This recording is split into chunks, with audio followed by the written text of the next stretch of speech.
भगवान को पाने के 5 उपाय। कौन कौन? कर्म, ज्ञान, भक्ति, प्रपत्ति और आचार्याभिमान।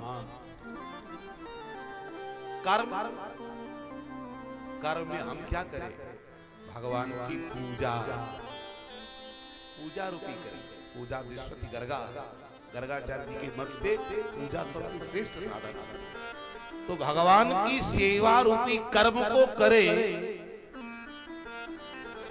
सवेरे उठे तो ठाकुर जी को बढ़िया सुंदर उठावे, जगावे, स्नान करावे, वस्त्र धारण करावे, उनको बढ़िया सुंदर श्रृंगार से सुसज्जित करे, तिलक लगावे,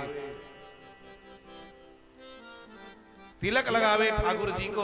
और ठाकुर जी को तिलक लगाने के बाद फिर उनके तुलसी पुष्प समर्पित करे और तुलसी पुष्प के बाद भगवान को इत्र लगावे। इत्र लगाने के बाद फिर ठाकुर जी को धूप और दीप देवे। धूप माने ठाकुर जी को सुगंधी। देखो ध्यान देना, धूप जब देना तो ऐसे ऐसे मत करना। बहुत सारे लोग ऐसे ऐसे धूप देते, ना ना ऐसे नहीं करना चाहिए। क्यों? धूप दे रहे हैं आप सुगंधी के लिए, तो मटका करके सुगंधी दोगे तो भगवान की नासिका पर जा पाएगी क्या? नहीं जा पाएगी, है ना। और दीप, एक बत्ती से हम प्रकाश देते हैं भगवान को। एक बत्ती जला करके प्रकाश, तो प्रकाश भी घुमाना नहीं चाहिए भगवान के लिए।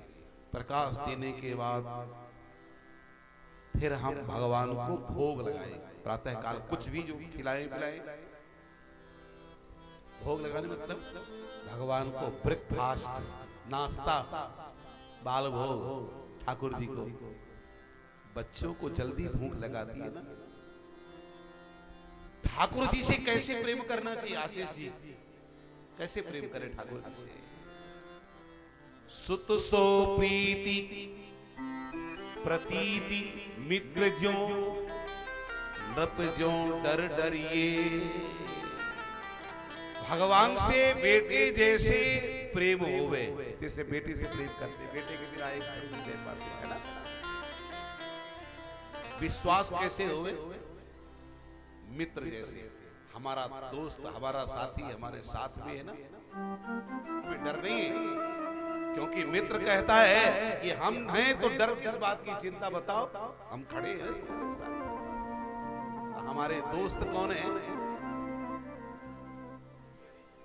भगवान है, ठाकुर जी हैं, राम जी हैं, श्याम जी हैं, ये हमारे दोस्त हैं। और भय कैसे हुए? नृप ज्यों डर डरिए। जैसे राजा से भय, महाराज कहीं नाराज ना हो जाए, ठाकुर जी कहीं नाराज ना हो जाए। तो ऐसे भगवान से प्रेम होना चाहिए। ठाकुर जी को बड़े प्रेम से खिलाए पिलाए, तब भगवान की आरती उतारे। आरती एक बत्ती से नहीं, 2 बत्तियों से उतारना चाहिए। हमारे यहाँ युगल उपासना है। युगल बत्तियों से आरती कितनी बार उतारे? 4 बार चरण की। ध्यान दे, 4 बार चरण की, 1 बार कटी प्रदेश की और 2 बार मुखमंडल की। कितने बार हो गए? 7 बार। और 7 बार सर्वांग, माने पूरे नक से लेकर के सिख पर्यंत फिर से 7 बार आरती उतारे। इस तरह से भगवान की 14 बार आरती उतारना चाहिए।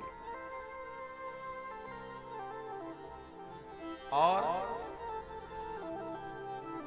आरती उतारने के बाद भगवान को आरती कभी भी समर्पित नहीं करना चाहिए। लोग क्या करते हैं कि भगवान की आरती उतारते फिर ऐसे ऐसे करते हैं। यूं आरती नहीं करना चाहिए। क्यों नहीं करना चाहिए समर्पित? आरती का अर्थ होता है दुख। आरती माने दुख। हम भगवान के दुख को उतारते हैं और फिर हम ऐसे ऐसे करके समर्पित करें तो गलत है कि नहीं? समर्पित नहीं करना है। और बड़े बड़े विद्वान पंडित गलत करते हैं। यहाँ भगवान की आरती उतारे और अपने सिर पर धारण करे। भगवान के दुख को, भगवान के पास दुख तो है नहीं, सुख है, तो इसलिए भगवान की आरती उतार करके अपने मस्तक पर धारण करना चाहिए।